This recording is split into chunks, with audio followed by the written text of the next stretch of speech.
Good morning, everybody. Good morning. My name is David Greenbaum. I'm the Associate General Counsel here at the university. I will be presenting on public records, what public records are. After I've completed my presentation, Sandy Zablakis will discuss public records requests, what happens when somebody calls and asks for a public record. Moving on from there, Sven Hahus, he will be making an appearance to talk about email management, retention, and restricted data usage here at the university. And finally, V. Leonard, our General Counsel, and Karina Montalvo over in the Registrar's Office will be presenting on FERPA and FERPA records. That's me. So why do we have public records in this state, and why do we have such a broad public records law that's broader than any other state in the union? The Florida Constitution provides that every person, which is defined broadly, has a right to inspect or copy any public record that you can read it, made or received in connection with the official business of any public body, office, or employee of the state. So the university business, the records that are generated as a result of the university business are public records under the Constitution. The legislature implements that constitutional requirement through Chapter 119.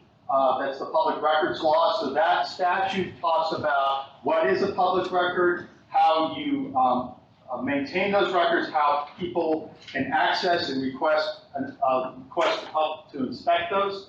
It also contains a long laundry list of exemptions to the public records law, which we'll talk about a little bit later.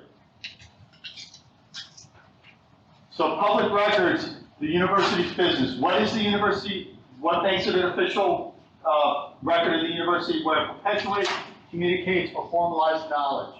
So those things that you need to document as part of your business activities, that becomes a public record. How long we keep that piece of that record, that public record, is a different issue, but the creation is what causes the public records law to be applied to that activity. Things that can be considered public records. So it's not just a piece of paper. It could be your notes.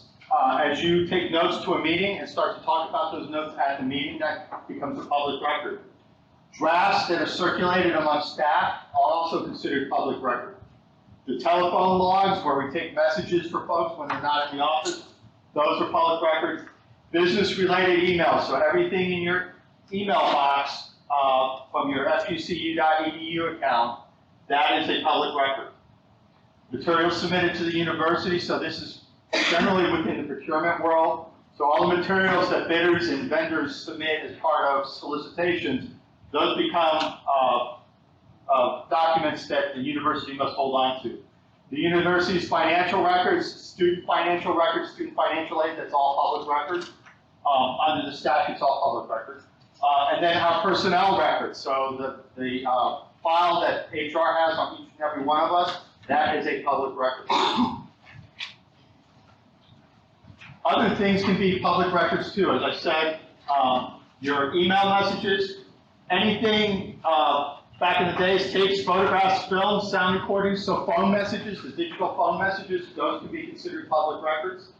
Email addresses, nowadays an email address isn't that big a deal. Each of us probably have like 6 or 7 to our name. But back in the day, an email address was a very valuable thing, and the legislature took a lot of steps to ensure that people knew the university, when the university or any other public agency received an email message from a person, a private citizen, that email address became part of the public record. So if somebody can ask, for example, all the email addresses of people who attempted to contact the president for the last 6 months, and the university would be obliged to provide those email addresses. Texting, IM and DM messages, whether business related, can be considered public records. Again, back in the day when there were BlackBerries ruled the world, you had a ability to have a direct message communication with somebody who had a BlackBerry if you had their PIN, right? And the folks that were in the on the Public Service Commission all had BlackBerries, all the commissioners, and the utility lobbyists were getting hold of those pins and having communications with the public service commissioners outside a public meeting. So those commissioners set the utility rates for the state. FP&L and TECO and Duke Power, all their rates are set by the Public Service Commission. So their lobbyists were talking to those who were setting their rates outside a public meeting. And so this Attorney General, number one, said those are public records because they perpetuate or communicate knowledge about the business of the institution.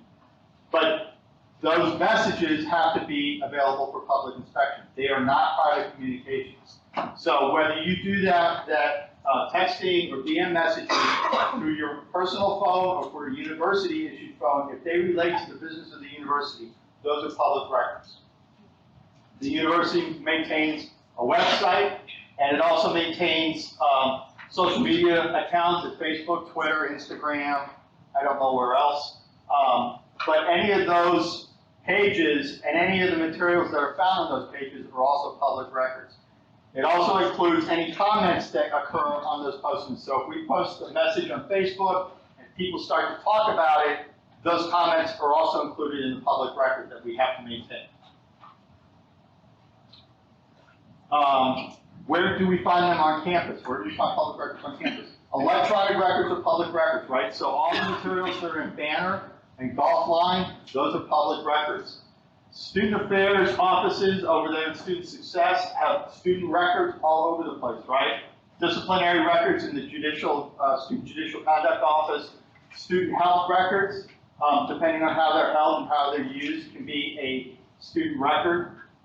Campus recreation, the simple act of a student swiping in at the gym is a student record because, but for the fact that person is a student, they would not be able to access that gym and just swipe in. So that activity, that record, a list of who's swiping in to use the gym is a public record and is a student record. Housing, the contracts for the students, of course, when they're in residence. Those are all types of public records because they document, perpetuate the university's business. Does anybody have any questions? Please raise your hand as we move along. Yes, ma'am. I've got a couple, but they're faculty specific and they can probably wait till the end. I don't know Okay. how many other faculty are here. So we talked about the systems where we find them. So paper files can be public records, electronic databases, the shared folders on university servers. Just because they're internal to the university does not mean they're not public record. Your local, the hard drive on your office computer, your university email account, and again, social media sites. You may have public records on your personal computer, your personal phone, or your personal email account. If you happen to be doing business through one of those devices, conceivably you could have a public record on that device, especially with your phone. If you're as I said, you're texting or having a direct message communication with somebody about university business, that could be a public record. So again, if the record communicates, perpetuates, or formalizes university business, then the record must be preserved. The records are where you create them and find them, right? So like I said, you could create a public record pretty much anywhere doing pretty much anything that is university business. Communicates, perpetuates the knowledge of the university. You just don't create them at work, right? You should be creating them at work. That's where most of them should occur, but you may find them elsewhere. Some of the records that the university holds do not have to be disclosed. The most notable one, of course, are student records. But the reason for that, again, is the Florida Constitution says certain records could be exempt when specifically made confidential by its Constitution. So the way that happens is that the legislature will create an exemption to the public records, or an exemption to the ability to have a public record inspected by the public.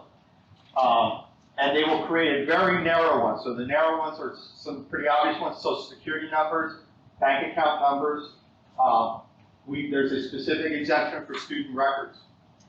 And V and Karina will talk about that a little later. Other things, sealed bid proposals and replies. There's certain, those materials received in response to a procurement solicitation are not available for inspection until after the solicitation is opened and a decision is made. Certain investigative files are not available for public inspection. The two DSOs, our Financing Corporation and the Foundation, their records are not available for public inspection. Notable for the Foundation is that donor records, most especially, are not available for public inspection. The Office of Research has a specific exemption for materials received as part of the research. So this allows the university to receive confidential information, proprietary information, and use that as part of its research activities. And the organization that is providing that confidential material knows that it will not be available for inspection, so its competitors or other folks can take a look at it. Credit card numbers, bank account numbers. Certain people, certain employees, especially those men and women who walk around with the badge on, their information may not be available for public inspection. So law enforcement officers and certain other sworn officers and employees, not necessarily at the university, but other folks in other public agencies, their personal information may not necessarily be available for inspection. But again, it's very narrowly construed, it's very narrowly written. So certain positions get that. Just folks who do not hold those positions do not get that benefit. Any questions? I know you okay, Sandy will now present on the process when we get a public records request. Good morning, everybody. Good morning. My name is Sandy Zablockas. I work in the General Counsel's office. I'm a legal assistant, and I facilitate the public records process for the requests that we receive on campus. Some of you I've worked with before on requests, and I appreciate the help you've given me, and some of you I know are brand new, so welcome. Thank you for coming today. So we want to make it transparent how someone can present or make a public records request. If you go to the General Counsel's webpage, you will see a tab for public record request.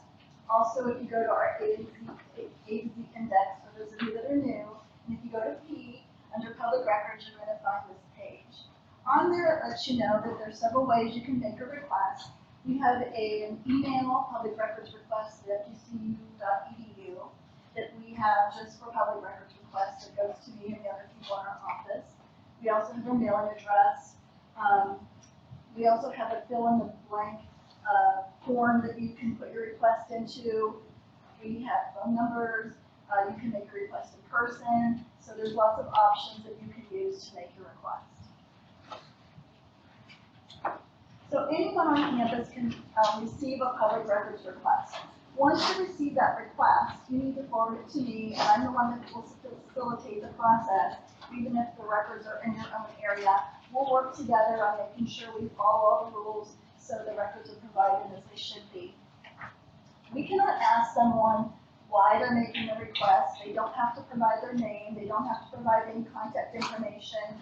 If they just like to say, I'm going to show back up in 2 weeks and find out the status, it's perfectly acceptable. I would say 90% of the requests I receive come through email, so I already have contact information. But if someone was to call you and ask to make a public records request, and you may ask, well, how would you like us to contact you once we have your records? And they can say, well, I don't want to provide that information. It's perfectly acceptable. In that case, you can say, we'll check in with Sandy in the General Counsel's office in about a week, and she can let you know the status of your request. Something to that nature. So, but most people go ahead and give us their name and their contact information, so it's really not a big issue, but we cannot ask why they want the records. So once you get a request, you're going to forward it to our office. I then will acknowledge every single public records request that we receive, and I usually tell the people, that we are identifying the records responsive to the request, and we're also determining if there's any extensive costs associated with providing those requests. So the next thing that happens is we need to identify what records are on campus. And this can be a little tricky sometimes to know where everything is. We're a large organization here, and that can be challenging at times. But I worked on campus for about 10 years, so I have a good idea of where most things are. And then I look to you to help me figure out where everything is. And sometimes it's, you don't think it's where it's logically going to be to begin with. So it's kind of a process we work through to make sure we find everything. I wanted to speak a little bit about what our records consist of when I'm looking for them. And when we get a public records request, we are going to supply records that are available at the time of that request. So if you make a request for a record and it's created the next day, that record's not responsive because it didn't exist at the time of the request. It's also always perfectly acceptable to say there are no records responsive to requests. After I've done my due diligence to make sure that there are no records anywhere hiding, that is always an acceptable answer. Sometimes people want to be extremely helpful and they say, well, I could do this, this, and this, and make a record. Please never do that. In fact, I get that, oh no, look in my face when you tell me that you did that. Because we are only dealing with existing records. It means it occurs at the time of the request. So we don't want you to do that. Also, I don't want you to waste your time on things that aren't helpful. So we know you're all really busy, so we don't want to spend time on things that are not going to be productive. And then one other thing I wanted to mention was screenshots. David mentioned that a lot of the records on campus are in Banner or other electronic systems. Sometimes people will say, well, I have this record. I'm going to take a screenshot, insert it into an email, and send it to you. Please do not do that because you're creating a new record when you create that email. So now that record is embedded in something else. Go ahead and send me the records you have in the format it's maintained, even if it's not pretty, even if there's exemptions. Our office is going to determine if there's any exemptions before it's sent out. And the best way to do a Banner screenshot is to take a Word document, screenshot it into the Word document, and send it to me. So all records go through me. So now we know what records are on campus, or we have an idea, and we're always working with an estimated idea when we start. The next thing I have here is stop, do not gather the records. So Florida Public Record Law allows us to charge for gathering and providing the records responsive to a request. And he said anyone can make a record of anything they'd like to for any reason, but if someone asks for all the emails of everyone in this room, that's going to be a lot of records, and it's going to take a long time to gather that. It's going to take a long time to review every single record because we don't know what's embedded in those records that could be exempt, and so there's going to be a cost involved. That's an extreme example, but emails in particular, when you start to look at gathering them, can be quite expensive and involve a lot of cost. So before you gather the records, sometimes it's kind of normal to say, I want one document, it's electronic, it's saved in your department file, you're going to put it on an email and you're going to send it to me. Easy, takes 10 minutes, no cost really involved. Other times, there can be extensive costs involved. The things that we look at are the extensive use of technology resources or extensive clerical or supervisory assistance. So pulling emails would take a lot of technology. Sometimes gathering information in Banner could take technology. Sometimes looking for boxes to find something can take a lot of time. We cannot charge for the time that it takes to copy records, and we cannot charge for the time that you go to, say, a storage facility like HR has, where the records are kept in another location. So the time to travel to one location from the other, we do not charge for.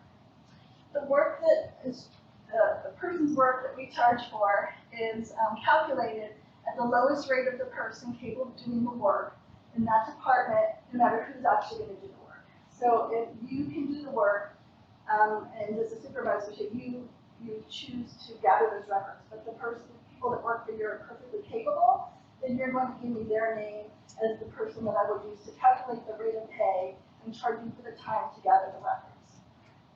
Copies. We provide the records in the format they're maintained. So we all know we have a lot of paper on campus. And some records are paper, some records are electronic. Electronic records, really no cost involved. We put on an email and they're sent off. Paper records, we know there's a lot of them. So we charge 15 cents a copy for a one-sided page. Also, when you get involved with paper records, you have postage costs. So we have a calculation from the U.S. postage people, and I determine how much it would cost to send those paper records, because they're provided in the format they're maintained. And then the other thing that can be expensive is legal review. As David mentioned, there's exemptions that we have to look for, and every single record that leaves our office is reviewed for exemptions. Sometimes it's common sense that you won't have any, and sometimes it's common sense that you would. And so that is part of the calculations of cost. So once I get that all information I have, and I'm going to get that from all of you, I'm going to say, please send me this information. And then I'm going to calculate it. I do a worksheet, I create an invoice, and then normally by email I send the estimate off to the requester. Now at this point, we don't want to have gathered any records because we can only provide the estimated cost before the records are actually gathered. So we don't want to do that work. Because I'd say probably 40% of the time, once an estimate is provided, it's never paid for. The people decide it's not worth their time and they really don't want to pay for those records, and so it doesn't go any further, it ends, it stops. And again, I don't want you to waste time gathering records that we're never going to use, and furthermore, we're not allowed to gather them first. So please don't try to be extra helpful and do that. Just give me the information, we provide the estimate, they decide if they want to pay for it, they don't want to pay for it, everything stops and we don't carry on. So the other scenario that would happen is the records are paid for. And in this case, they will send a check to our office. We take checks made out to Florida Gulf Coast University, or you can pay cash in the exact amount. We don't provide change. And once that's paid for, then I'll come back to you. Yes, I don't have, it was laughing at me back there, but yeah, we don't have lots of coins. No koi. No koi. So once that's paid for, I will then start the process again. We start going again. I will contact you. The records have been paid for. We're now going to start to gather. Now, originally what they're going to provide to me is only an estimate because we haven't actually gathered the records. We've only estimated what we think we have and the cost that's involved. So we're not going to necessarily have that right. Although I can say we're pretty close most of the time. So once we actually get into gathering the records, especially on huge requests that I've had, you might start to work on it and you say, well, I thought this was going to take me 3 hours, but really I'm like 3 hours in and I'm only halfway done. Let me know, and then we'll have to re-estimate and go back to the requester to see if they want to narrow their request or if they want us to keep going and pay that next part of the cost before we proceed. The records are provided to us in the format that we use, as I already said. So if you're giving me paper, please print single-sided, and please use staples. Those are not my friends. I don't like staples because I have to take them out because we scan everything into our system before we send it out. And then electronic records you're normally going to provide to me electronically in an email. But, as David mentioned earlier, there's some exemptions. And as Ben's going to talk about next, we don't want to send exempt material through our electronic data, right, Ben? So things that have Social Security numbers, even though you might maintain electronically, you don't want to send me an email containing Social Security number. So in that case, even though you maintain it electronically, please print it off, deliver it to me, and then I will go in and do the redaction, and then we'll provide it accordingly. Again, with screenshots, please don't embed that record when you send it to me in an email. Please put it on a separate document. Any questions for everyone? Okay. So once I have the records, before we send them out, they're going to conduct a legal review, determine if there's any exempt information on them. FERPA, as we're going to talk about shortly, Social Security numbers, as we've mentioned, and the other things David talked about. We estimated the payment originally, so if they're going to owe us money or we owe them money, the money is reconciled, and I either give them a refund or they have to pay us additional money before the funds can be provided. Now, to go back when I started, when we said stop, we were trying to determine if there was any estimated cost. There's two ways this can go. You can have estimated costs, which we would then figure that out, prioritize to the requester, it will be paid, and then the records will be provided. The other way we can go is it's easy, there's no estimated cost, go ahead and send me the records, I review them and send them out, and everything's easy, and we can quickly at no cost get that to the requester. Get that word out. And again, a reminder that the records are provided in the format they're maintained. So a couple of things that I just wanted to point out. I know I probably said that about 3 times already, but I can't stress them enough. We only provide records that currently exist. So I know know, usually when people create records or look for records or go somewhere and get records outside the university, you're trying to be helpful. You want to feel like you can accommodate me and the person that's requesting. But in this case, we don't want to do that. So just take a minute and think. If you're ever unsure of what to do, please call myself or anyone in our office. We're happy to assist if you're not quite sure. And always ask. We're here to help you. I look at public records as a university team project. We work on it together, and one of the things I love about it is it gives me an opportunity to work with all of you beautiful people and not just paper all day long. So, let's see. If you type a record in an email, you're creating a new record, and again, provide screenshots in a Word document, not in an email. Any questions on anything I've gone over today? Okay. Oh, Laura, thank you. Hey, thanks. I am going to ask this with everybody here because it might be pertinent to staff as well. The thing on what can be considered public records on page 3, it says business related quite often. And I'm pretty sure I finally got my CBA to load, the collective bargaining agreement for the faculty. And there is a section that says that we are able to use university resources for personal as long as it's not extensive or onerous or anything. And so I'm wondering if or how you distinguish between them and if that same exemption is available for staff. So, let me use an example like an email. So you're using your FGCU, your account with personal business. It's still part of the university system. If somebody requests all your email for the last 6 months, what would happen is those records would be provided to Sandy for processing, and then she would provide it to one of the attorneys in the office to review. We would identify those records that are not university business and redact them or remove them. So you guys would Right. make that decision. The important thing is that when a public records request is made, the determination of what is exempt and what is not exempt is something that myself or Lisa Jones or Reed Leonard would do, because that's what our job is. All we ask is that you provide all the records, regardless of whether you think they're responsive or not.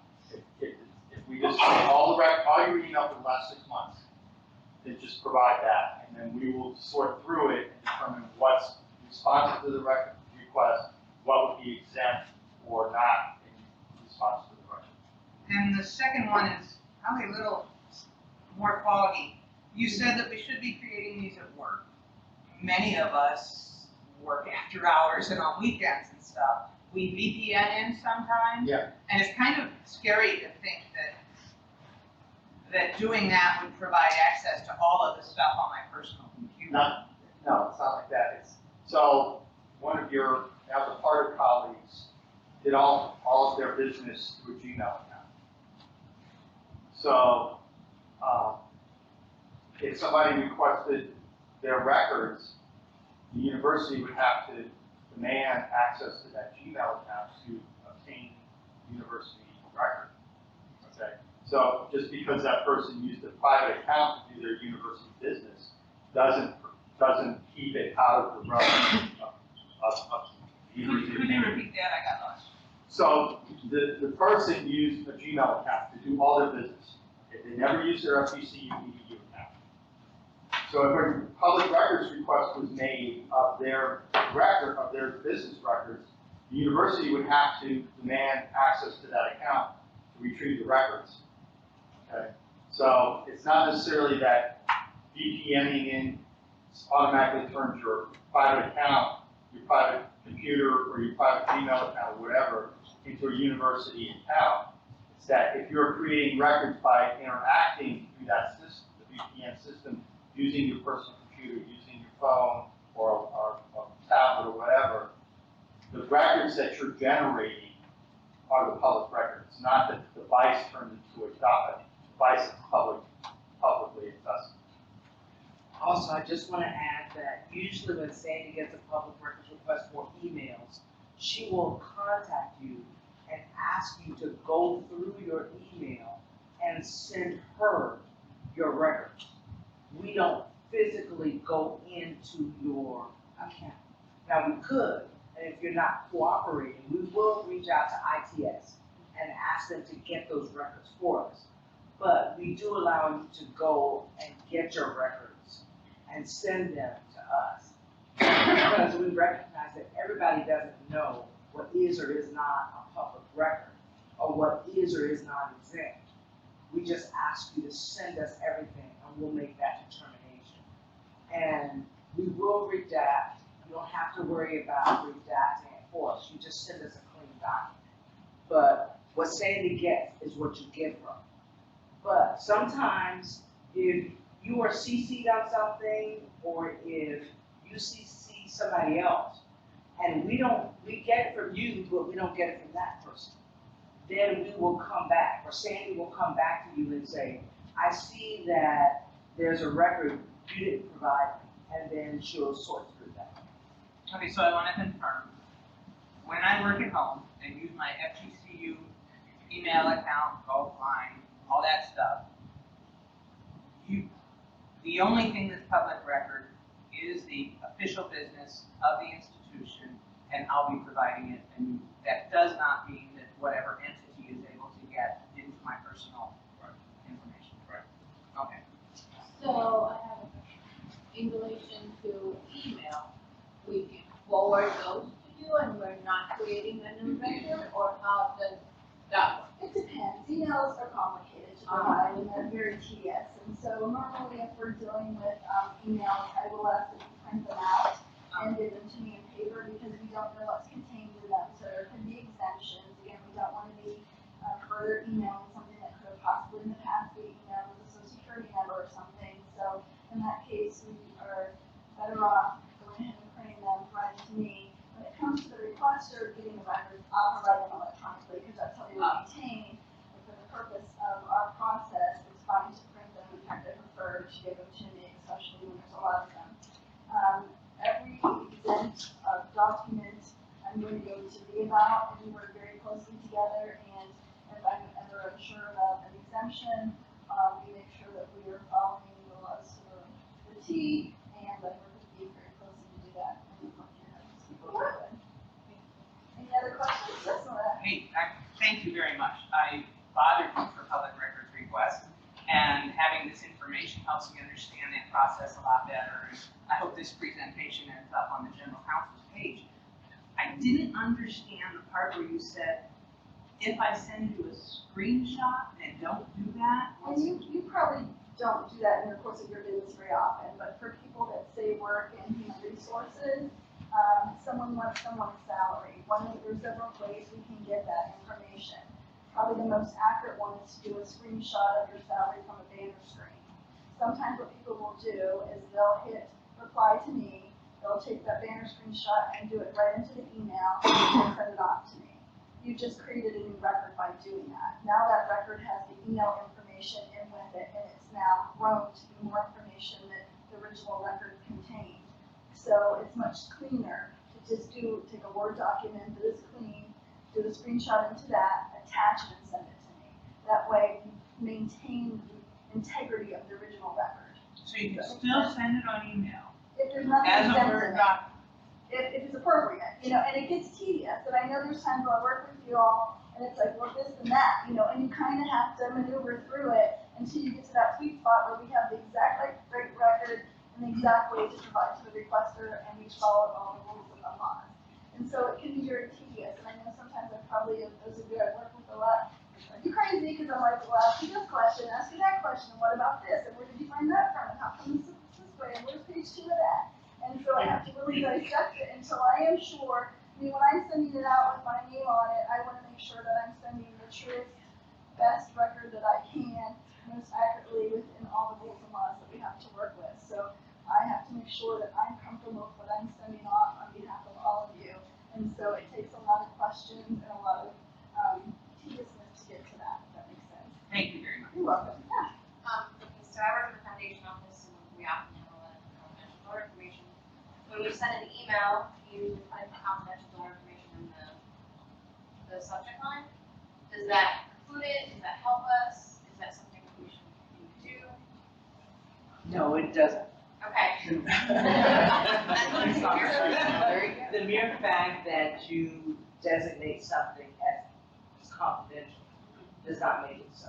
But it's donor information. But we will make that determination because sometimes people send you stuff and they want it to be confidential, but the law doesn't allow for it to be. And so if it's already marked confidential, that's fine, but it doesn't mean anything to us. We're gonna look through the statute to see if that is in fact true.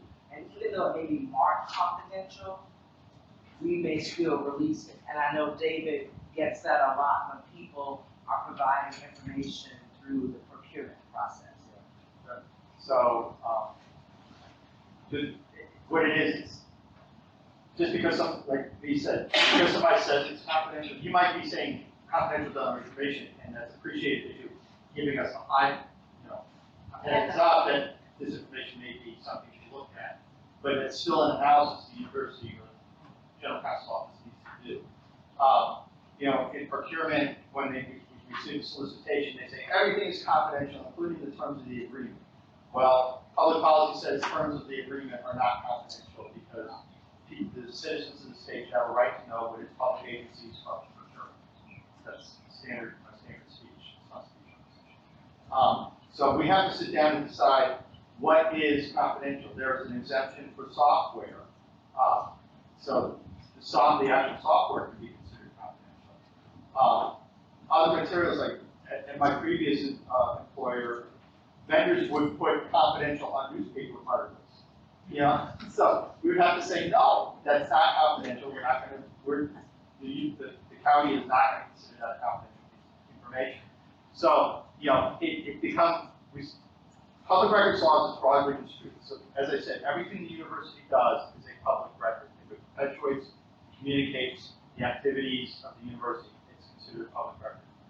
The list of exemptions is long, but those exemptions are very narrowly drawn, and the courts have very narrowly construed them. So when, Social Security numbers are exempt, but other information that surrounds that Social Security number may not necessarily be exempt because the statute says Social Security numbers. So outside of the whole confidential donor information, say someone requests my email and I have been in a conversation with someone about a potential donor and we've been talking about their real estate holdings and how much they're worth and potential giving opportunities in the future, that is confidential. Not yet. Not yet. Because they're not a donor yet. Okay, if they So- were, it would be. We would redact out the donor information and the gift, and the value of the gift, but the rest of the information would still be exposed. Right. A lot of it is, in those situations, explaining to folks that the communications, the information you provide is not necessarily out of the public view. In procurement, we have that discussion with folks. They submit financial information that's confidential or proprietary. Consultants, a one or two person consultant shop, their pricing is something that's inherent in their business plan. To disclose that, their competitors can reverse engineer what their costs are. But the university has to disclose that information because that's a public policy requirement the university has to meet. So there has to be some sort of conversation that goes on about understand what you're giving the university, understand what the university is legally obliged to do with that information if it's not otherwise going to be exempt obviously. And those exemptions, as I mentioned, they're narrowly construed. You would have to know upfront that type of information. Any other questions? It's a great question, we appreciate it. Thank you, thus far, we're not done yet. Even though it says 10 minutes, we've only been presenting for about an hour or so. How many need a break? Somebody need a break? Fantastic. Okay. Done that. Thank you all, and let me know if you have any questions, I'm always available if you need help.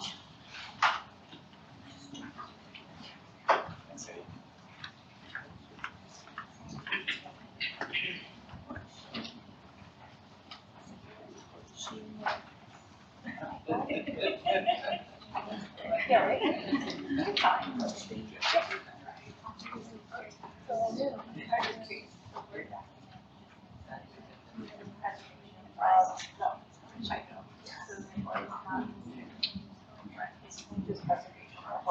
Okay, that's cool.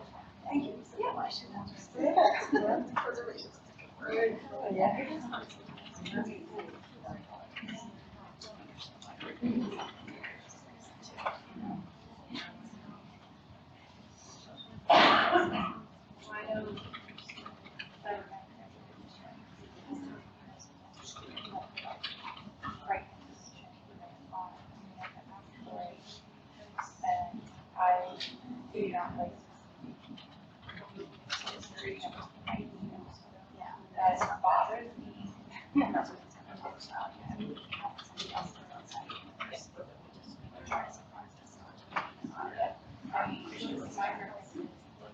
Sorry about that.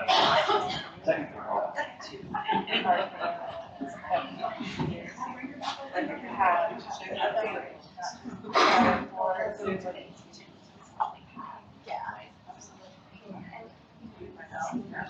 See, most IT people forget our password. I see that.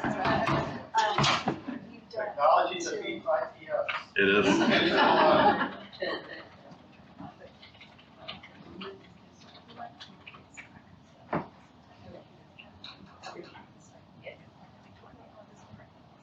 Yeah, right.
Thank you. All right, 10 minutes later, the IT guy finally figured out how to work this. All right, my name is Sven. Thanks for being here today. I have the pleasure of talking to you guys a little bit about email management and retention, and also about our wonderful restricted data policy. Just to give you a little bit of background on what I do, I work for Information Technology Services, and my current title is I'm the director or the senior director of infrastructure and technology. I have the help desk, the security guys, and all the network and server stuff under me. So that's kind of what I do in my day job. I never really quite get bored, and sometimes I get to talk to fun people like you guys. So thanks for being here.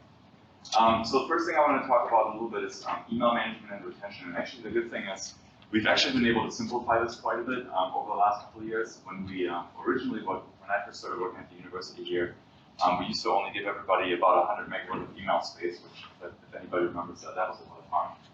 Trying to manage all your email all the time. The good thing is what we've actually been able to do is when we went to Office 365 some time ago, we actually increased everybody's mailbox space to 50 gig. And then as we also went to the cloud, there was another feature added, which is the online archive, which I'll talk about in just a minute. So as far as retention goes, the biggest thing you have to remember is there's certain records retention policies that are set forth by the state. And again, they're kind of similar to what David and Sandy already talked about in regards to the content of the message. And so there's some stuff that you have to keep, even if it's an email. So there's certain things like an all staff message, for example. Depending on the content, you may or may not have to keep. If it's just something about the lunch specials at the Perch today, that's probably not something that you need to keep for an extended period of time. But if it's like an HR record or something like that, There's specific retention policies that are set by the state of Florida, and they're all listed on the records management website. Usually they do sessions every so often where you can actually go in and learn about it a little bit more, depending on what the record is. What we kind of use as a rule of thumb, if you're not 100% sure, keep it for 7 years is kind of what we were doing. But there's some stuff where we keep that for much longer periods of time than that. Again, all that stuff is spelled out by records management, and it's Terry Digos. Yeah, they are excellent at that kind of stuff. So if you guys ever have questions on whether or not you need to keep an email, or if it's safe for you to delete it, definitely check with them. They are over in the annex of the student union, so you can go talk to them over there, or you can just give them a call. What we kind of suggest is nowadays, and I'll talk about the online archive in just a minute, but if you have anything that you need to store long term, what we used to do is we used to tell people to store the mail in their personal folders that they had on the computer. If anybody remembers that, it was those wonderful PST files. We actually don't use those anymore, and we're actually kind of telling everybody to move anything that's long-term storage, move it into your online archive. So it kind of sits there. It doesn't count against your mailbox quota. So you have 2 separate 50 gig quotas basically out there. The wonderful thing about this is it's accessible in both your Outlook. So if you ever have been in your Outlook, normally you see like your email name at the top, and then underneath it you should see an online archive. So in the online archive, you can basically create another folder structure. You can just copy stuff directly over from your mailbox, and it doesn't count against your inbox space. The wonderful thing here is, and this is Microsoft at its best for you. They call this the online archive in Outlook. If you're in the webmail where you can also see it, it's called the in-place archive. So kudos to them for keeping it the same, right? But it does. So you do see here that you have the same folders. It's in a different order. So what I usually do is I archive online email here under this archive email thing, and I do it by year because I'm a pack rat and I like to keep all my email. So in case somebody asks me for, hey, you saw this email from 2007, I can go out there and look, and I know where all my email was, and that's how I organize it. But you can organize it however you want. It's fully searchable. It's accessible via the webmail. It's a really, really nice feature, and it kind of declutters your main inbox. So if you're worried about finding too much stuff in there or not knowing what to do with it, we would recommend that you take all your existing mail that you have that you want to keep for a long period of time and move it into your online archive. The other thing that the help desk is supposed to do is whenever somebody gets a new computer, they're supposed to help you look whether or not there are PSTs on the computer and help you migrate those. We did a lot of that during the original transition when we went from the on-premise email system to the cloud. We did a lot of that back then, but there's still some people who they carry these files with them. And the nice thing is, by copying that mail out there, it puts it out on the internet where it's backed up by Microsoft. And then that way, if you ever have a problem with your computer that's in your office, like if the hard drive breaks or if the thing catches on fire for some reason, you don't have to worry about explaining to people, well, there was email on this computer that was only stored on this computer, and we have no idea where it went because it's broken or it burned down with the building. So the nice thing is if you copy it out there, you're basically covered. So going back to the public records request conversation that we had earlier, if somebody then asks you, well, do you have those records? Then you would have to explain that, oh, well, somehow this hard drive broke, and then there's going to be questions as to, well, why were there backups? Like, why was it stored this way? If you know that you have certain retention periods that you need to keep the emails for, so we've made it a lot easier. And really, what we're trying to encourage everybody to do now is just take all that mail and copy it out there if you're storing it for an extended period of time. As far as business continuity goes, if one of your employees leaves or one of your coworkers leave, normally what we do is we make that email available to the supervisor upon request, like after that person left, and they will also get the online archive. And then what's supposed to happen is people are supposed to go through there, look it up, and then we keep it on the back end also for an extended period of time after people are gone. So that way, if something happens with a legal case or something like that, we can retrieve the email after the fact. And we do collect any kind of email that's stored on a computer upon people leaving. So we maintain a lot of the stuff internally. But if you help us with this and you're a good custodian of your email, it definitely helps out with all of us. If we do end up going through and doing a mass purge of your email, you would want to check with records management because you are technically disposing of electronic records. So yeah, if you delete like 1Z, 2Z emails here, that's not a big deal. But if you do going in there and you're doing spring cleaning and you decide to wipe out like 3 years worth of your email, you probably want to go and talk to records management first because they are technically university records that you may or may not be destroying along the process there. And if you're like me, I accidentally, again, IT problems here, I accidentally deleted 1 year worth of my email, so I had to go talk to, this was Ruth back then, Terry, and talk to them, and they helped me kind of cover my bases there with proper documentation and stuff like that. So don't be like me and delete your email. So that's pretty much it for email. Does anybody have any questions on email management? It's pretty simple these days. Again, like, copy it out there. Go ahead. The archive, those folders, do you create them or they automatically come in? Okay, so the question was whether or not we create those folders or they're automatically created. The online archive should be automatically created for any account that gets created. And then under there, you can create as many folders as you want. So again, like for me, I created this, I taught like information management class a while back, so this was all the stuff that had the ISM class. And then I have like my archive folder. Now, if you keep most of your folders in the inbox, which that's what I do. Yep. I haven't seen the inbox folder in the online archive. I only see the sent emails. Yep. So whenever I'm trying to retrieve an email I sent, I have to come down to the archive and look at it. But there's no inbox So folder. It's so all of my inbox emails are still Yep. in the regular one. yeah, so you would just create the inbox folder. Like by default, there's very little in there. So you have to create it and move it. Yeah, or yeah, if you want to call it like inbox 2017, if you want to do it by like year or something like that, then it's up to you how you want to manage it within that folder. Does that answer your question? Yeah. Okay. Any other questions? Yep. Retirees, their accounts. Yeah, so retirees Access? are kind of interesting. So retirees are basically anybody who retires from the university, they can request to keep their account. And so they are maintained all the same way, and they fall under the same rules and regulations for public records requests and stuff like that. So if there was somebody, what we normally ask them to do, or we encourage them to make sure that they keep track of all their stuff that was related to work. So if they do end up deleting all of it, we do put the mail on hold as of the day of the separation. So we can go back, but like we tell them like, hey, you're still responsible for all this stuff, as long as it's with the university you're actively using the account. So, does that answer your question? Okay. Any other questions? Let's see. So if somebody leaves through retirement, they still have access to their old email? If they request it, yes, they do. So does that mean they can delete, modify, change their email? So yes and no. And I say yes because they can do it in the inbox. Upon the day of separation, what we do is we put their mail on hold. And when we put their mail on hold, any modifications that they make to the mail afterwards are only made in their mailbox. They're not made to the mail as of What was original? correct. Yeah. So that gives you the repudiation or whatever you want to call it. So that way we have the mail the way that it was when they left. And if anybody goes in there and deletes that, but again, if you were going in there deleting, yes, we have the mail, but you shouldn't be relying on us to pull your public records if somebody comes back. So kind of to go along with the conversation earlier, if somebody else has email that you were carbon copied on or that you sent and they ask you, hey, you need to provide this, and you don't have it, then that looks fishy at best in certain circumstances. So do you all have any ability to retrieve deleted emails under those conditions? So again, it depends.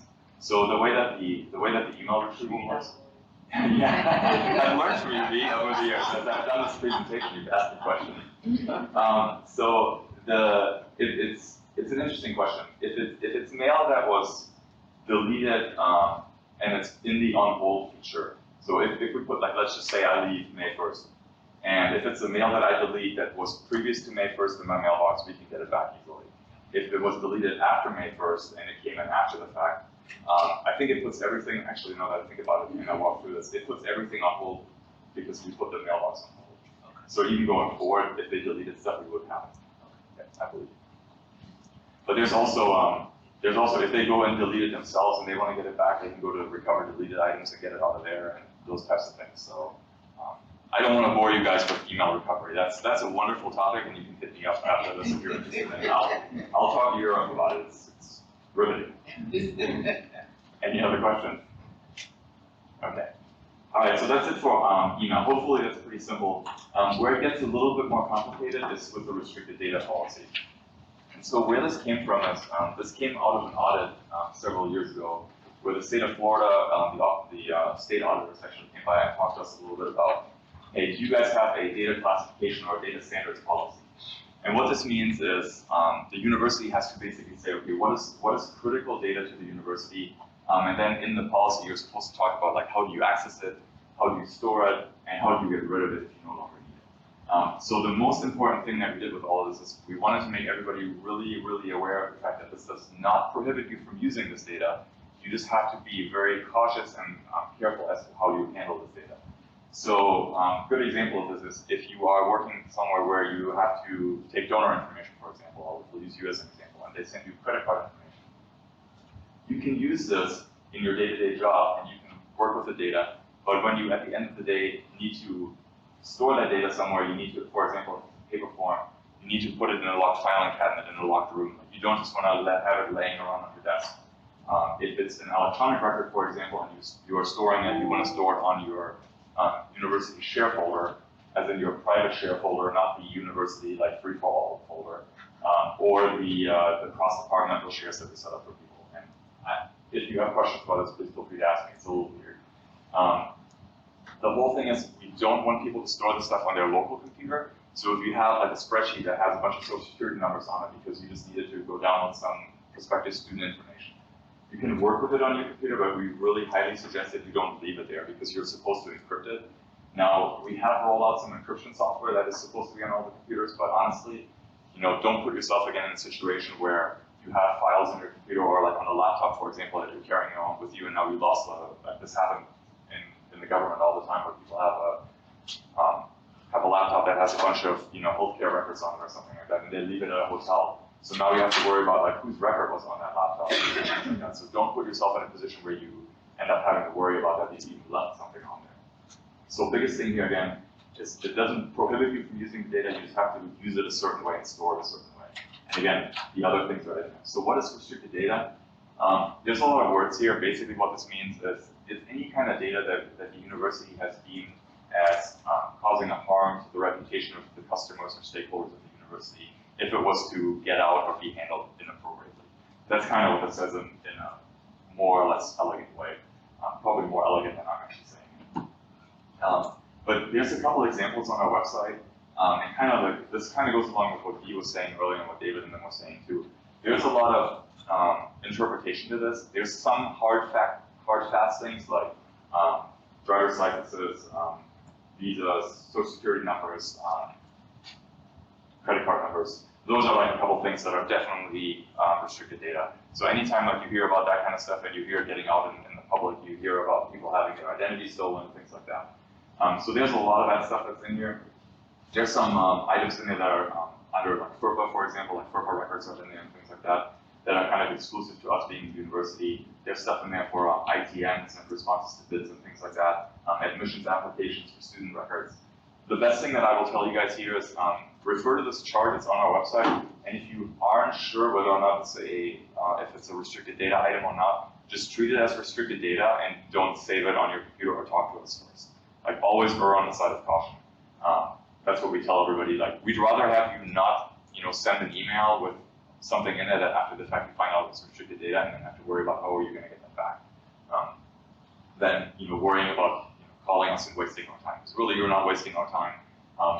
It will help us then when we do presentations like this, where we can then give other examples as to what is actually restricted data and what's not restricted data. Question. Yeah. Several people have mentioned that they work from home, but they VPN into the system. Does that make a difference? If I VPN into the system to go to somebody's site to get information, I'm not going to send an email, but I just need the information so that I can work. Yep. Is that the same as usually VPN, what you see is as if you were sitting at your desk? Correct. So if I am working VPN, does that trigger the do's and don'ts for the restricted data? So we actually, so I actually talked about this in one of the slides. The one thing that we talked about, and I kind of skipped ahead to answer your question.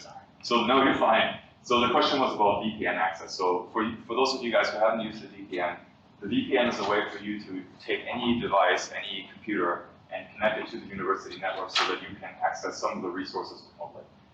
What we've really been trying to do is we've been trying to make most of the resources available so that you don't need to VPN in anymore. Like email, for example, is available now, which is what most of the people need. Golfline, for example, is available remotely. And Golfline and Canvas, for example, are protected different ways. So the conversation between your computer and Golfline and Canvas is encrypted, so you don't have to worry about that.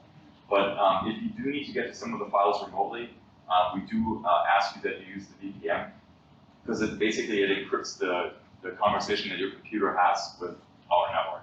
And when I say encrypt, basically what that means is it takes the conversation where you would normally see plain text words, and it basically turns it into a bunch of gobbledygook, or that's the technical term. Basically, it uses some weird mathematical function to do a calculation that basically scrambles the text up in a way that unless you have a certain key or like a passphrase or a password of some sort, you can't put the text back into its original content. So that's what encryption means. But basically, kind of like what V was saying, if you are going to try to access some of the stuff at home, you need to use the VPN to get to it. And then what you need to do is if you plan on storing it on your home computer, again, you're allowed to do it. We highly recommend you don't. If you do store it, it has to be encrypted. 100%, you have to have it encrypted on the computer at home. The only places where the data can rest is in their original location where you got the data from, or on the university share folders that we set up for people. Again, share folders meaning the private share folder, cross-departmental share, those types of things. Your W drive is like, that's your personal share folder. I think on the P drive, I think is where all the private shares are and things like that. So the reason why those locations are okay is because only specific people have access to that, and to get to it, they have to type in their username and password when they log onto the computer. So it's not like anybody has access to it, they just stumble across that data, right? So and we have a list of all the stuff. I'll get to that in a little bit.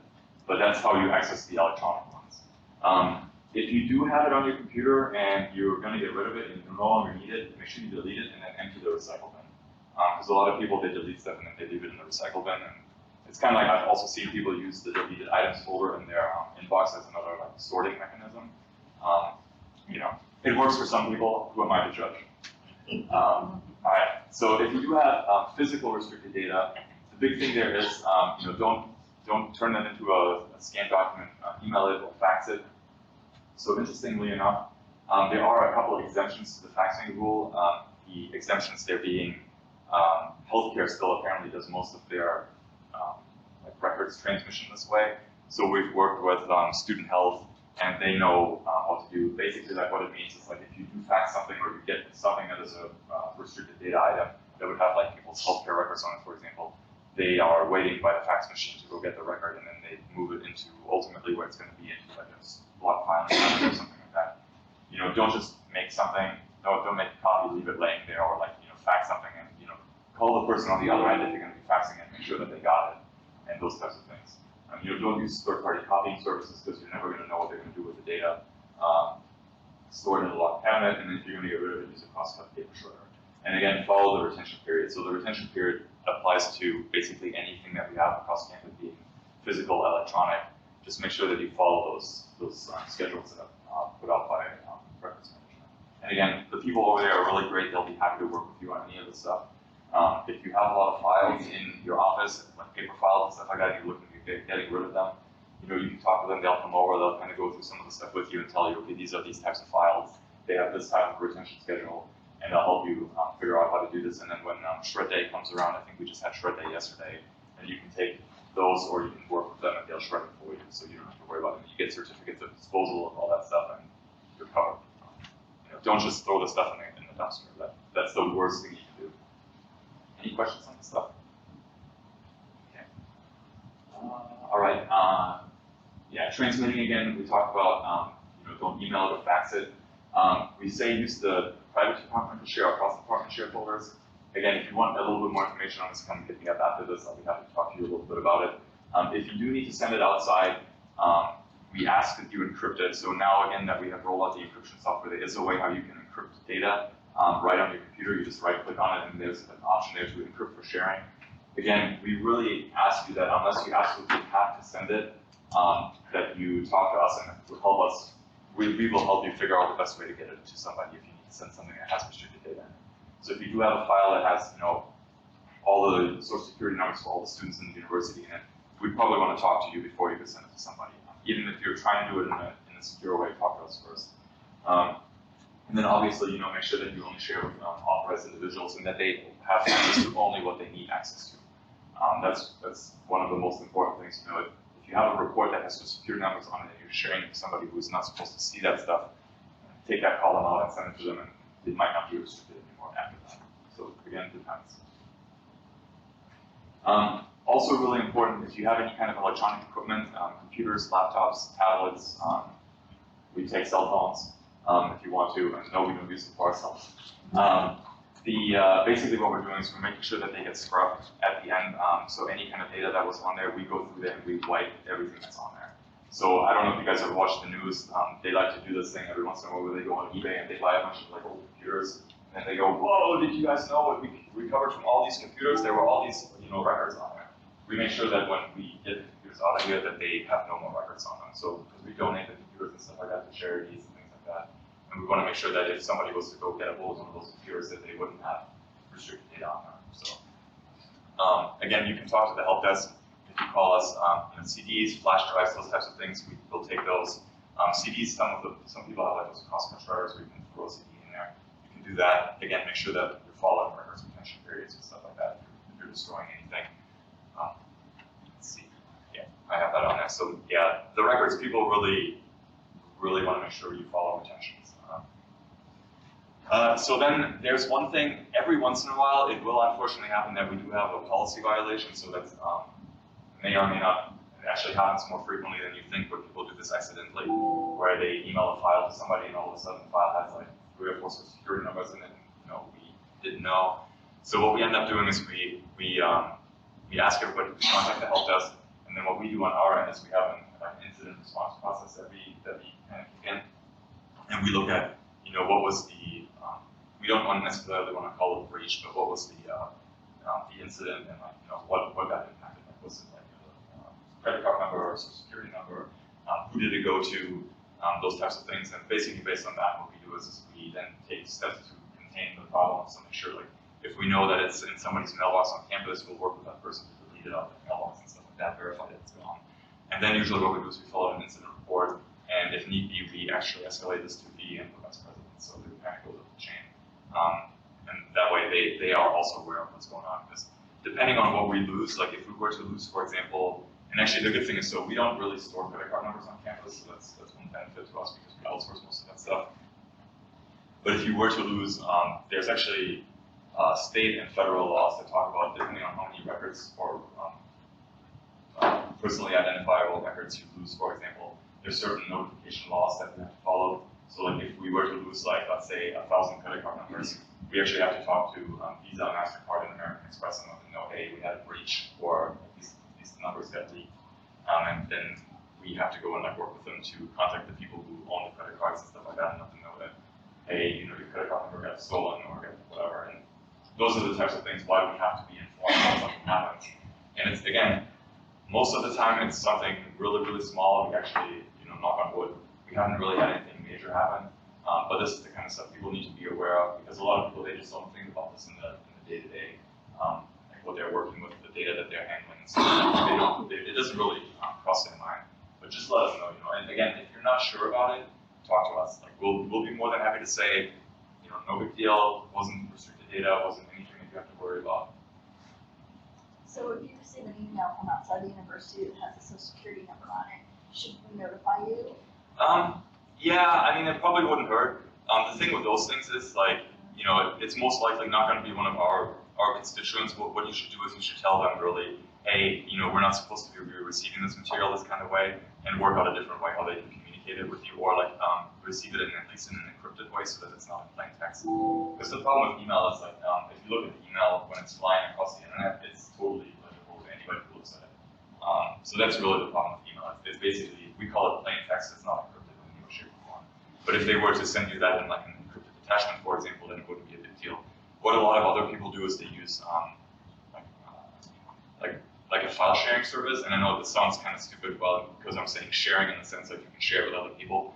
But what you do is you set up some sort of like a place where only you and the other person have access to. They go in there, they put the information in there, then you retrieve it, and it gets deleted at the end of the day. So those are the types of things that we really encourage people to do instead of sending the data over the internet. And a lot of the stuff we have available now for people to use. we're kind of working on some documentation and making it easier for people to actually use these types of services when they do want to share that kind of stuff. But again, make sure that you're sharing this for a very specific purpose, because you're putting restricted data at risk of getting lost or leaked out to others. Yeah. So as long as it's an attachment, like social security information is on an attachment, not an actual email body, is okay? So if it's encrypted, yeah, the attachment has to be encrypted. So like you can't just have like an attachment with a Word document that has it in it. Yeah, it's a little bit weird. That's why we really say like don't email, because it gets into all these stupid nuances about how you handle the data. Again, you can, but you have to be really, really careful that you encrypt everything before you send it. So does that make sense? All right. So the last couple of things I'm going to talk about is kind of what we're doing on our end. And so one of the things that they wonderfully warned us about when they came by with this audit where we had to create this policy a couple of years ago, they did say, yeah, you will be audited about this, and at some point in time somebody's going to come by and might actually ask you, hey, you're saying you have XYZ restricted data. Can we see that? Is that really kept under lock and key? So we're waiting for that to happen at some point in time. One of the other things we're doing is we actually purchased some software that is going to let us look for restricted data on the network, and so we're slowly rolling that out. And what our next steps then is, basically we're kind of fine-tuning it now, because I don't know if you guys have, I'm sure you guys are aware, but our wonderful UINs look almost identical to social security numbers. So it's really hard to look for social security numbers when everything we do has a UIN on it. So we're kind of going through there, and what we're kind of doing is we're kind of tweaking the system a little bit, and what our goal ultimately is, as we scan the network and like what's out there for protected information, that we then pick the people who have the highest amount of positive hits, or whatever you want to call it, and then we sit down with them and do kind of a business case analysis. So like if we find somebody who has, I don't know, like let's just say they have, like we actually did this the other day on our share folder, and just as a trial, and we found some old bank statements from like 2007. I guess Bank of America in 2006, 2007 put full credit card numbers on their account statements, as opposed to just the last 4. And so like when we were going out there, we were looking and we were seeing like, oh, the software came back and said, yeah, you have these PDFs out here that have these account numbers in them. And so what we would do then is we would kind of compile a list of what's out there, and then sit down with the owners of the data and say, hey, is this something that you need? Do you need to store this out here? Like if you have bank statements from 2007, that might be past the retention schedule. And then if you need to keep them, totally fine. The other thing is you may want to go in there and redact that somehow, if you can, if it's not the credit card number on there, it's not what you're interested in, it's more what was on the bank statement. And you can go in and redact the last couple of numbers and put it back out there, things like that. So that's kind of what we're planning on doing. So you'll probably see that a little bit more as we roll out the system. We're kind of in the initial deployment phases by now. And then the last thing that we've done is we've actually gone out and we've really had the pleasure of working with us on our restricted data inventory. No? Okay. So what we do is once a year we go through and we talk to the deans, the directors, the supervisors, and we basically just say, hey, would you mind helping us? We're trying to go through and we're trying to create an inventory that kind of covers for all the restricted data. And what we're looking at, we're not looking at like individual items. Like I'm not looking for the bank statement from May of 2007 that has the credit card number on it. But what we're looking for is like bigger picture items, right? So if you do keep all your bank statements or all your donor records in a certain spot, like I don't care that you have John Doe's donor record, but I would say, where are your donor records? And you would say, okay, well, we're storing them here. And then what we normally do is we say, okay, well, where's the data located? Is it in the filing cabinet? So if it's physical, like we ask, if it's in the filing cabinet, it's in the locker room. If it's electronic, are you storing on a private share folder? Is it in Banner, for example, or is it in another system? And then we ask what kind of data is it? So is it social security numbers and things like that? Then what we ask, do you really need to use it? And honestly, there's been a lot of people who've gone through this and have said, well, I have access to a bunch of stuff that I really shouldn't have access to and that I don't need anymore, so let's get rid of that. Because anything that you have that we can get rid of lowers the overall risk of the university of losing that kind of data. Who has access to the data? So again, if you're looking at it from a director level, you give people access to Banner data, for example, that has social security numbers on it and stuff like that. So then we would say, okay, well, what position in your department has access to the data? Do they need access to the data? And then you can go through an audit. Like these are all the people that have access to this. Are they supposed to have access to it? Again, helps lower the overall risk. And then who's the custodian? So who's ultimately the one who's responsible for the data? So in the Banner world, we have this concept of like data stewards or data custodians. And what they're basically, so for like all the student records, Susan Byers, who's the registrar, is responsible for all of that stuff. And so they're ultimately the custodians for all the data that's there. But they can also delegate this out to other people and say, like, you know, if there's something that, like donor records, for example, you guys, there's probably somebody at the higher level that's responsible for all of that, but then you're actually, you might be the one who's managing it all. So you might be the custodian and, you know, so on and so on. So hopefully, you know, this kind of gave you guys an overview. I know I threw a lot at you. So, you know, if you do have any questions, you know, let me know. Now's a good time. Otherwise, you know, you can always email us or come by the help desk and talk with us. We'll be happy to help you. So, anybody else have any questions? Clear as mud, right? No, it's, again, like, honestly, if you guys don't remember any of the stuff, the biggest thing I would like you to walk away with from here is, if you're not sure what it is, treat it as restricted data and come talk to us. That's honestly the best takeaway that you can have from this entire conversation. And just know that if you ever consider that, you know, would you want this information to be out there or other people to have this information, and you say no, then, you know, just make sure you start thinking about what you want to do with the data, how you want to store it, where you keep it, and things like that. Yeah. So, I received tax information from students, and I have 7 in folder. On your local computer? Yeah, so the question was, this young lady is getting tax information from students. Are they emailing it to you? Okay. Yeah, so what you would want to do is you would want to take the data and then store it on your departmental share folder. That way it's not on your local computer. And ask them to either, like, we can talk about how they can better get you that information so that they don't email it to you. I know there's a lot of people, and this is the biggest problem with a lot of the email stuff. A lot of people have zero inhibition to sending you this stuff. So you will get tons and tons of emails with stuff in it, and you're like, whoa, I don't send this to me. But it's unfortunately something where there's a lot of people who haven't really caught on to that yet, that you're not really supposed to be sending those types of things, because I mean, tax records, they have social security numbers on them and stuff like that. So yeah, that's unfortunately one of those cultural changes where, like, people really have to realize that, you know, it's not okay for people to have a social security number unless they have a specific reason for it to have. No, you guys have the reason most likely because you needed to do, you know, maybe financial aid verification and stuff like that. But again, like, people are way too eager to share this kind of stuff, and they will just throw it out there. So make sure, you know, you can do them a big favor too by telling them, like, hey, don't just send this to anybody, because it's a real high risk for them that with identity theft and stuff like that. I mean, we have a coworker in our department that had their identity stolen, and they said it was one of the most miserable experiences that you can ever go through. And trying to get that stuff off your credit report at the end of the year is a pain in the butt. You don't want to have to deal with that. So, and that's really all we're trying to avoid here with all this stuff, is that we don't have these types of incidents where people's stuff gets out there and other people can do malicious stuff with it. So hopefully that makes sense. All right, thank you very much.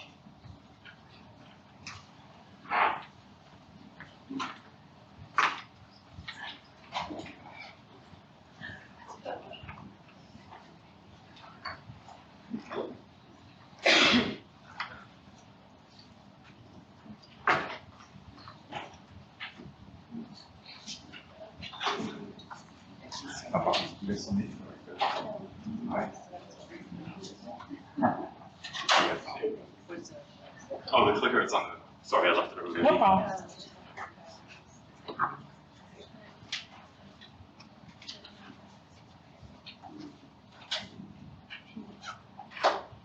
Yep. Okay, I'm and as we talked about, the student records are kept at our office, Office of Records and Registration. So, to start off is what student records. We talked about different records here. In our office, our responsibility is student records. So what is student records?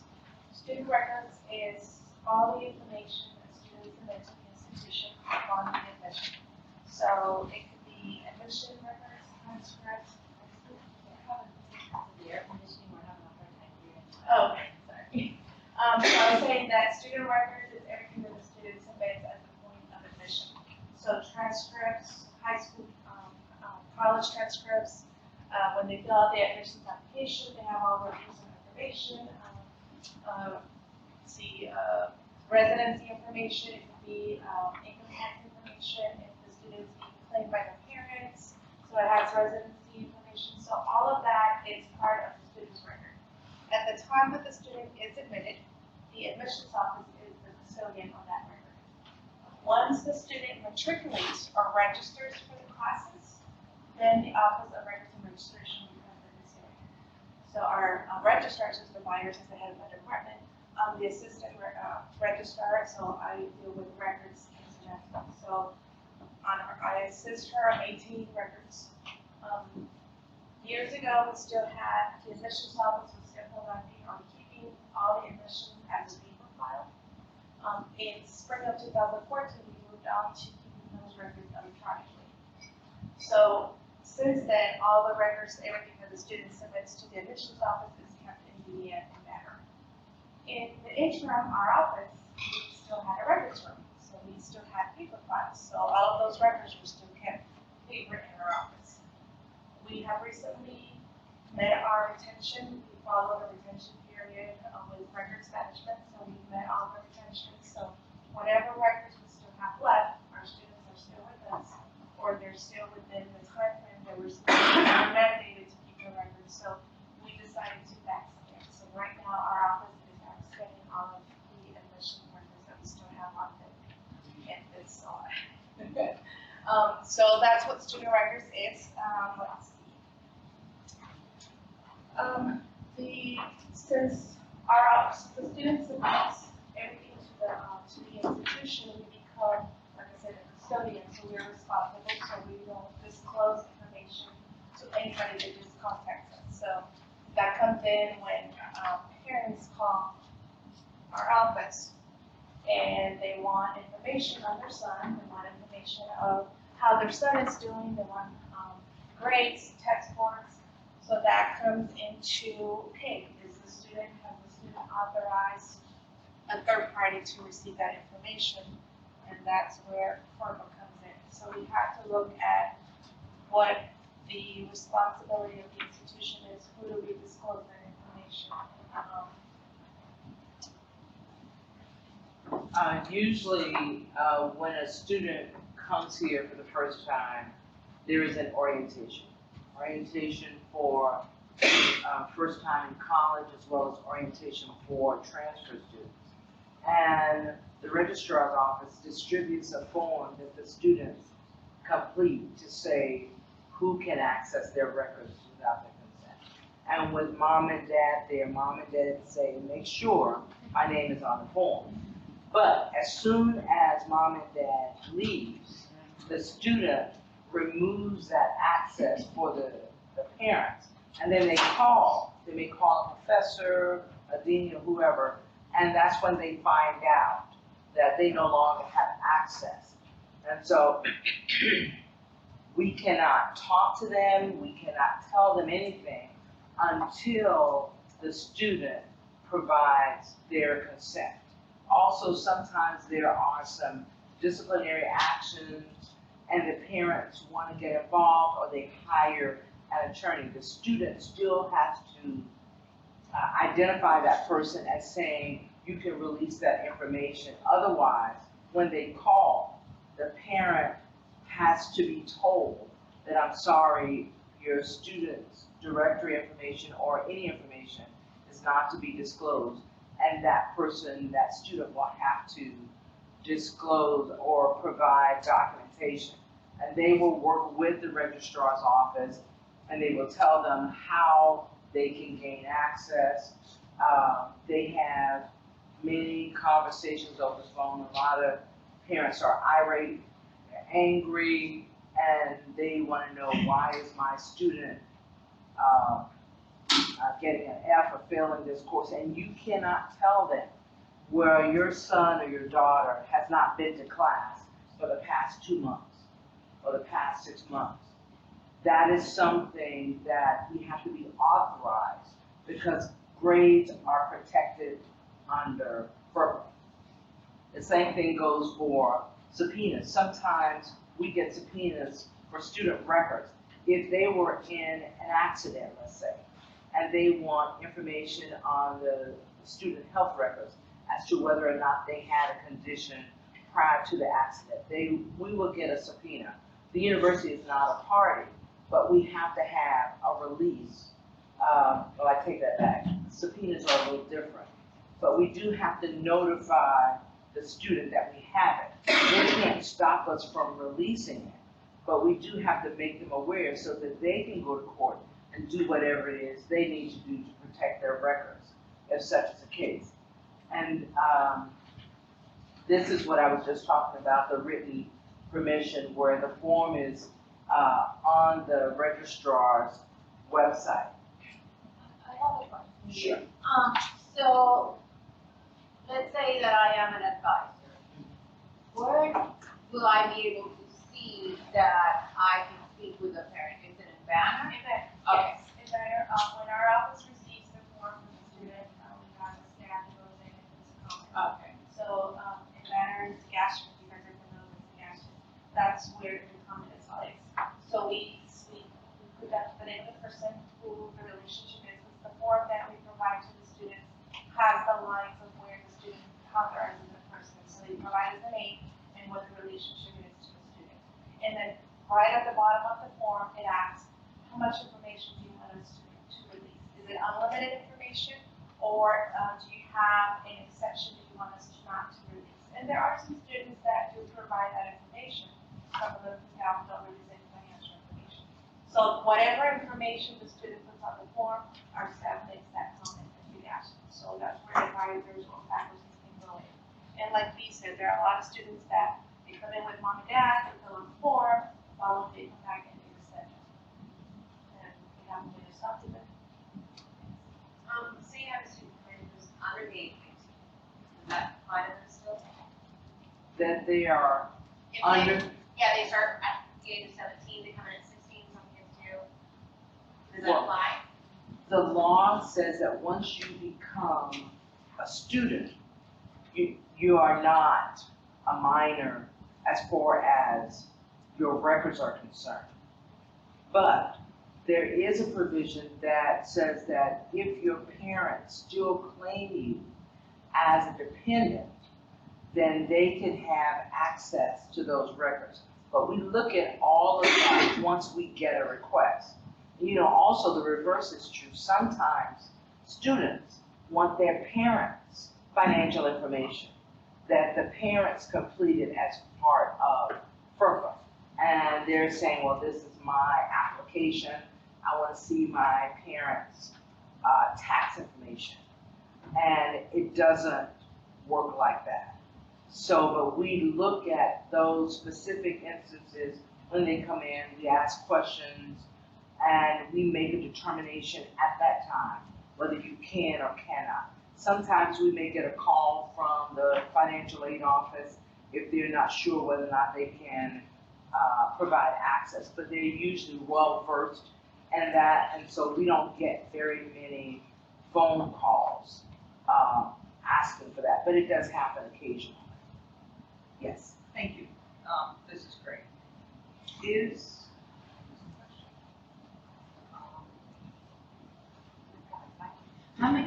How often do you get the students that reject, that take away their parents? All the time. All the time? Yes. Our reverse, it happens constantly. The parents always respond, well, I paid the bill. Sorry, but the student said no. Wow, and that happens a lot? I probably have a conversation with parents at least 10 times a day. Because sometimes they talk to the department directly, and you might not know that. Well, it's in there. You have to, every phone call we get, the first place we look is if there's a FERPA on file. First place we look before we answer any questions. Sometimes they go directly to the department.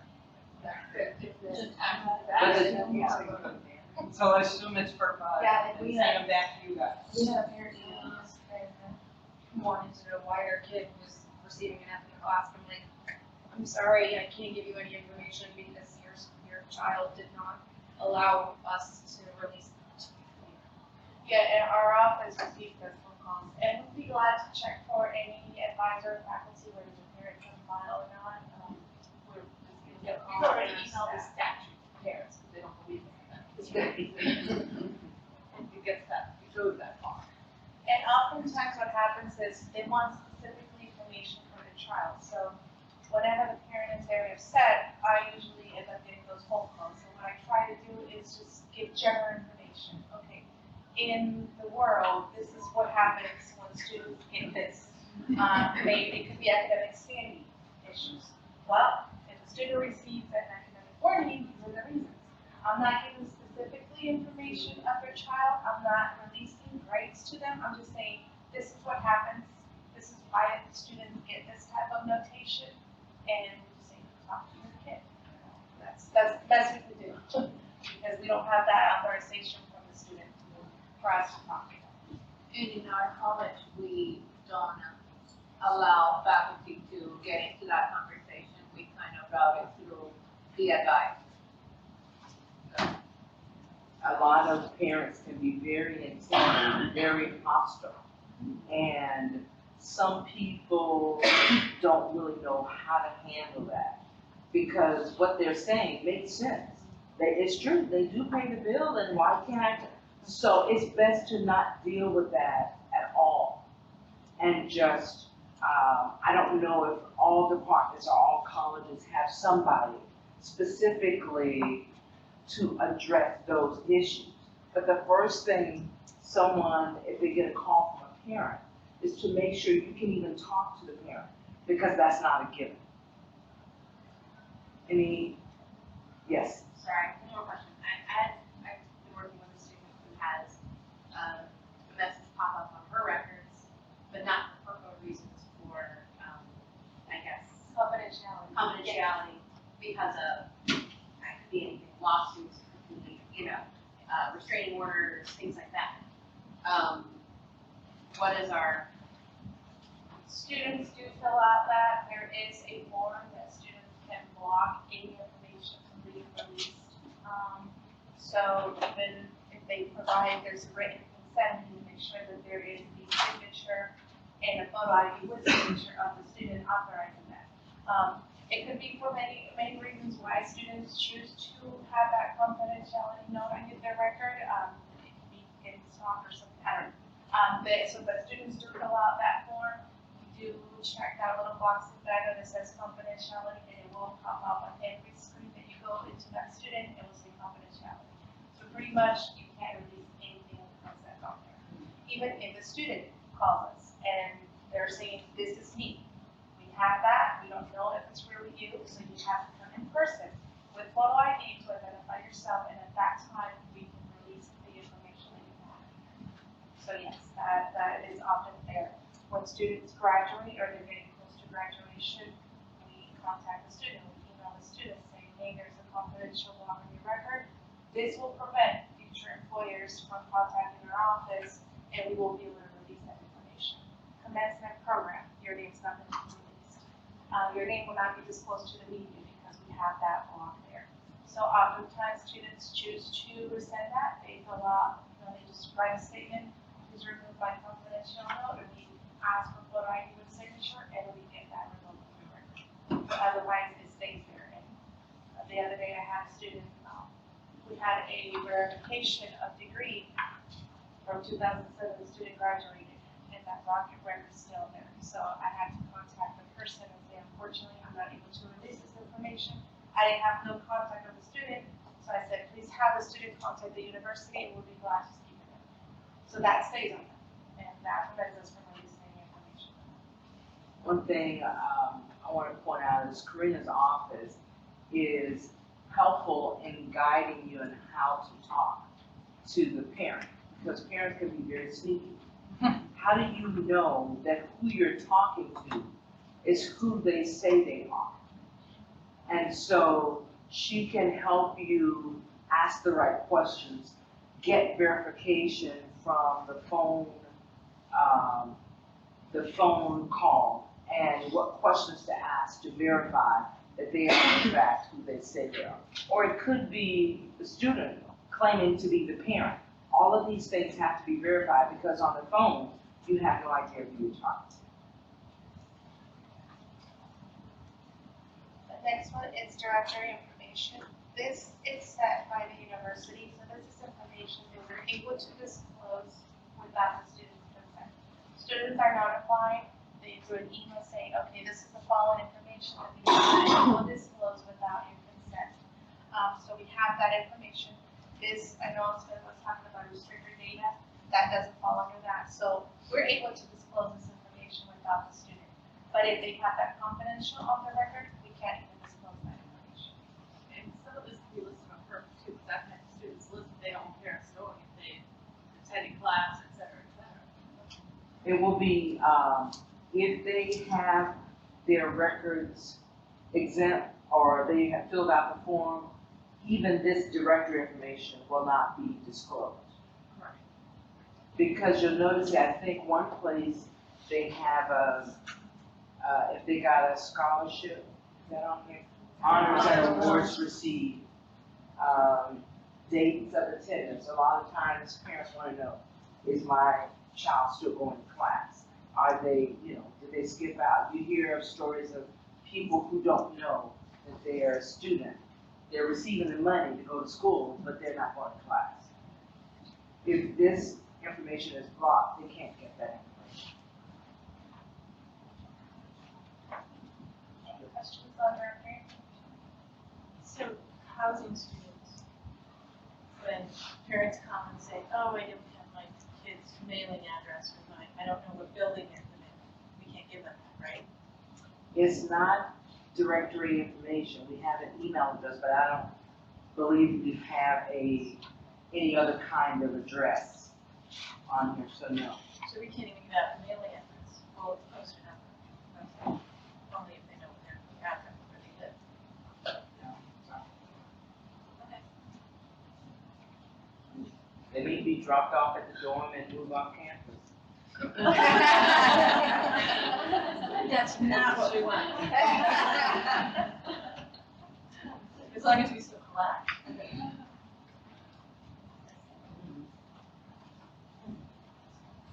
Now, this is the statute for the state of Florida. State of Florida has public records laws and exemption, but section 1002.225 says that whatever FERPA says, that's what we will do. So this is the state, this correlates directly with FERPA. So you have a federal law and a state law. So this helps us in that we have a state statute that says we will comply with FERPA, and then we have a federal law that obligates us to comply with federal law. So it just makes it really easy. It's nothing any different than what FERPA requires.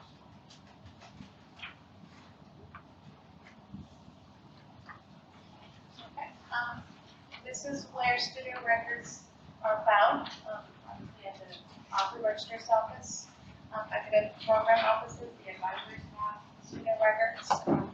The health services, they have their own records, and they also have their own FERPA, known as HIPAA, that they follow as well. Campus recreation, human resources, dean of students, where all their disciplinary records are kept in the athletics office. So when subpoenas are received, like they were mentioning, sending emails, whoever is involved in these offices to see if there's any student records in their offices. And sometimes we do find, other times we say no, that there's no records of that student or that person, and we just respond to saying. But this is where all of the, on campus, you will find a student record. Any questions about anything? Anything you've heard today? So we often have federal agents come in, flush their bathroom, and say, give me all your information on this student, where they lived, were they involved in any judicial things or anything like that. Sometimes we do get FBI agents who come on campus primarily because a student has applied for employment to a federal agency, and so they're doing their due diligence. If you have any questions or concerns, they usually have a paper with them that is signed by the student. But if you have any concerns, if you're nervous about any of that, please feel free to send them over to the general counsel's office. If it's like an electronic signature, like something typed in and not a signature in any way, use that or no? Well, the signature and electronic signature looks just like their signature. And if it's a good copy, you can't really tell that it's an original. And usually you get that if a person has applied to several agencies or they have to go to several people for vetting. So we take those, but we don't take the person's name. Sometimes they have an S and then a slash, and then they type in the person's name. That's not a signature. Gus? Are they coming in and saying it's part of the criminal investigation? No, for, So, just employment like what verification, Bea said. yeah. Now, we do have, and some other schools as well, have had INS come in to verify. Those are a little more sticky, but usually they don't go to the department. Those would come over, they go straight to the registrar's office. Those are loose. Any other questions? We were scheduled for 2.5 hours, but we are ending much earlier. Also, you will be receiving an electronic